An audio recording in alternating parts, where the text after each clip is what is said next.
बादशाह अकबर अपनी बेगम से किसी बात पर नाराज हो गए।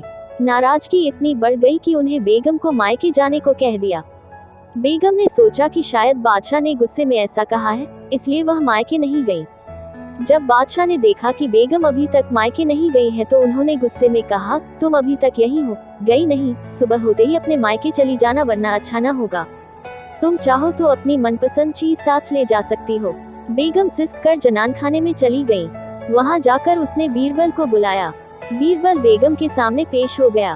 बेगम ने बादशाह की नाराजगी के बारे में बताया और उनके हुक्म को भी बता दिया। बेगम साहिबा, अगर बादशाह ने हुक्म दिया है तो जाना ही पड़ेगा और अपनी मनपसंद चीज ले जाने की बाबत जैसा मैं कहता हूँ वैसा ही करें, बादशाह की नाराजगी भी दूर हो जाएगी। बेगम ने बीरबल से कहे अनुसार बादशाह को रात में नींद की दवा दे दी और उन्हें नींद में ही पालकी में डालकर अपने साथ मायके ले आए और एक सुसज्जित शयन कक्ष में सुला दिया। जब बादशाह की नींद खुली तो स्वयं को अनजाने स्थान पर पाकर हैरान हो गए। पुकारा, कोई है। उनकी बेगम साहिबा उपस्थित हुई। बेगम को वहां देखकर वे समझ गए कि वे अपनी ससुराल में हैं। उन्होंने गुस्से से पूछा, तुम हमें भी यहाँ ले आए, इतनी बड़ी गुस्ताखी कर डाली। मेरे सरताज, आपने ही तो कहा था कि अपनी मनपसंद चीज ले जाना, इसलिए आपको ले आई।